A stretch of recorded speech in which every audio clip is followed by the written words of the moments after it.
So Panasonic is attempting to make a vlogging camera. I don't know what's got into companies lately, pretending to make vlogging cameras and calling them vlogging cameras. How dare you? The first offender was the Sony A6400 with no IBIS and a flip-up screen, which I actually prefer. So why did I mention it as a negative? I don't know. But GoPro with their media mods came out. It's like, oh look, we can vlog too. Has that screen even come out? I haven't seen one review of it. Thing, battery life lasts like 20 minutes. And then like DJI Osmo, we got the front screen for vloggers, and then the Sony ZV-1 with its focal length just slightly tighter than this. This is vlogging now, apparently. Panasonic has been one that I've been using myself with the G85 for a long time. The G95 was not an upgrade. It had a bigger crop in 4K. It was slightly better, but it was heavier. What's this G100 gonna have? Let's talk about it. All I want is the perfect camera. All I want is the perfect camera. So we're on the Fuji XT4 with the 14mm Tony 2.8 in F-Log this time. I just filmed that Olympus versus this video. And it's funny, at the end I was saying like, which camera would I choose for vlogging? Probably the Olympus. I'd take that with me. And then I reached for the Fuji. I had to, it's newer. So let's pay attention to the stabilization and the dynamic life range of our abilities. I'm still trying to decide which is the best lens for this system. I don't even know, so we just keep on trying it. So you could say that this Fuji camera is designed for vlogging because it has every feature that you would think you would need. IBIS, but does it work that well? We'll see. We'll pay attention to it today. The flippy screen, good autofocus. Sometimes it does lose me. I don't know what's going on, but for the most part, we're good to go. Since we're at F99, let's face it, vlogging isn't very important and it's not very hard. You could use anything. My whole quest is just a pointless bunch of rambling. I get it. But we deserve good features, camera companies, and we will not be bossed around any longer. We're in the darkest cave. Still ISO 640. That's it? What did you do with the shutter then? Well, that's an interesting decision. So as a G85 owner, in order for me to upgrade, even though I don't use that thing, I want to give it away, I really do. If somebody lives in Toronto, I don't want to ship it and then you have to pay customs. We both end up spending more than it's even worth. If somebody, ideally, a YouTuber right now, they're struggling, but they're putting out the videos, they're filming on a shitty camcorder and like, ah, damn it, I wish I could afford, come on, mom.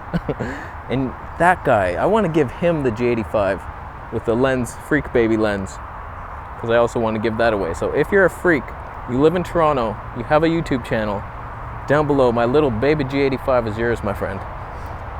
The only reason I would want to keep it is to destroy the R5 and R6 when they come out and destroy every camera ever made, because it will. It's the best camera ever. I'll miss it.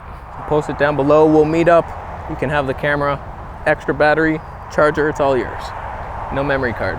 Go fuck yourself. So I feel like now that I have the Panasonic G9 and the Olympus EM1 III and the Fuji XT4 now, I can't imagine ever using the G85. But if I was upgrading from there, I would want one thing.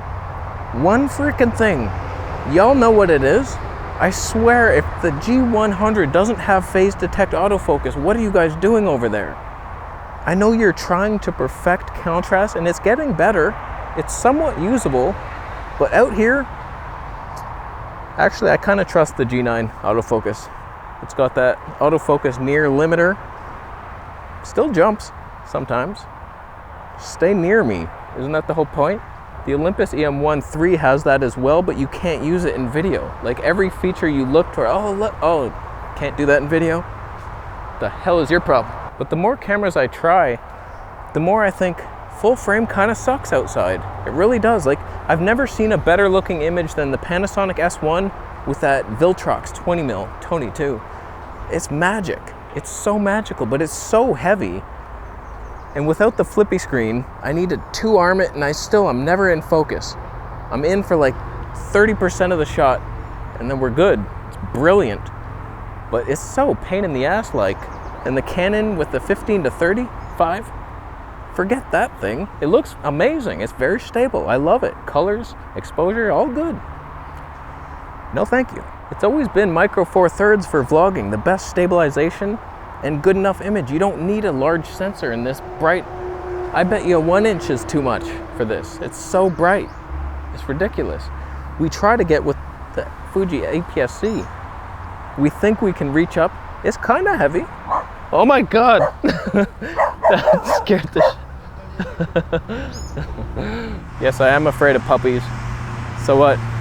You don't know how you would have reacted in that situation until you put yourself in my shoes. That's a loud truck. This sucks. So I was given the Panasonic G9 by Flat Earth Santa. Oh my, thank you. Thank you so much, brother. And he gave me the Olympus as well. No, he didn't. I bought that when I got that factory job. The plumbing. I did that. I work. This is a job too. It's hard. I'm telling you right now, the Panasonic G9 is much easier to use. I can switch between slow-mo and regular very easy. It's got 10-bit. I always bring the Olympus because of the color science and the autofocus. Stabilization, they're pretty equal unless you're going wide and then the digital of the Olympus takes over. But Panasonic just needs a couple tweaks. If they're coming out with a G100, first I want to know, where does that lie? Is it better than the G9 or worse?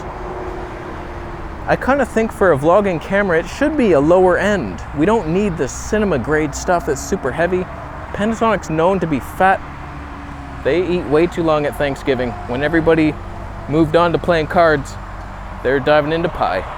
It's bullshit. So I understand if this is not going to have all your best features, but I'll say this, we probably don't need the 10-bit, but I want it. So please put it in there, but if you can't, I understand. But it has to have phase detect, or your time of flight that's better than phase detect. I don't think you can release this thing with contrast. You're gonna be the laughing stock. It's the only thing we're asking for, Panasonic. How do you keep doing this to us? I don't understand it. So that plus a color science overhaul would be nice. I'm tired of seeing red, orange. Fuji kind of makes it orange. Olympus is the only one that sees red because they're bloodthirsty Terminators. They just go into rage mode for us. I switched to the 18mm Tone 2. The trade-off, less wide, but more Tone. Is it worth it, or is it worse for you? Now we can't see the runners. Uh-oh. So ideally, this G100 does have 10-bit. It does have 180 frames per second slow-mo, and I can switch it on the custom dial. It has phase detect autofocus for the first time. Improved IBIS. Improved digital IBIS. So it's Olympus level. Panasonic's the closest we have to the perfect camera. They're just heavier than they should be. That's why they're good, by the way. It's heavier, like the G9 is heavier than the Sony a7 III. I'm walking on a track. I belong here, trust me. The reason they're so good and they have all these features is because they have this giant body and it doesn't get too hot, and they can put in all this computing technology. It's funny how big they are. The G9, it's like, that's a beast of a camera, tiny sensor. So it'd be nice if you could shrink down that technology. Ask your buddies from Pluto if they know a guy. But a lot of these entry-level cameras are just very uninspiring. People keep suggesting I get the EM5 Mark III. Like, who would downgrade from a log cabin pyramid to like a little rickety freaking apartment with no balcony? Can you imagine though, Panasonic with the phase detect autofocus? What else would we complain about, really? It's just the colors. Some people love the Panasonic colors. Sometimes the Panasonic S1, fantastic in log. It's just their natural profiles, they look too orange. So get red right, you got something. You got something. So hopefully they don't come out with another contrast detect little loser. Who's gonna buy that thing? People, freaks.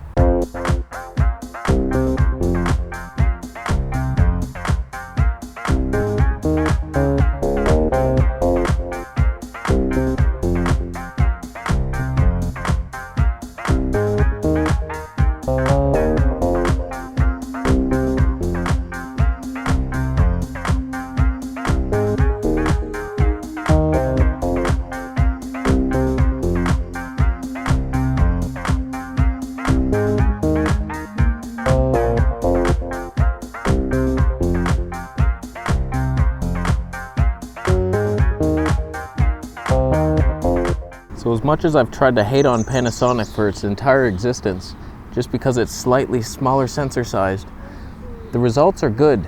And I always go back to those cameras. There's nothing better than the Panasonic S1 that I've ever seen. Glorious. If you can shrink that thing down one day. Panasonic S3. Skipping the 2. 2 meals are better than what am I doing? What Panasonic really needs, if this is a vlogging camera, we know that IBIS doesn't work very well with wide lenses, and that kind of ruins everything. So you have to either come out with a lens that's stabilized wide or digital that fixes the warpy stuff. So either of those I'll be happy with, but I'd like to see an 8mm 1.8. I love that. Non-fisheye, stabilized prime, light, something like that. Maybe 9mm, maybe 10. If it has the digital, no, back it down to 7. So let me know what you expect in this camera. Is it just going to be another contrast G86 type of thing that nobody cares about? Let us hope not. Put your best foot forward, Panasonic, and I will put my wallet in your direction. I don't use cash, so, and there's no credit cards in there. It's just coupons, but still, you'll take them. We're done. How's the autofocus handling? F-log. What if we point you towards the trees? Autofocus struggling. Why didn't I turn digital stave off for that? Can I do it during recording? No, of course not. Why would you be able to? That's good times. I'm gonna leave. Thanks for watching. Thanks for buying the Camera Conspiracies t-shirt. Subscribe for more videos, and I'll see you in the next one. This is what we could have been looking at with digital stave off. I should have just left.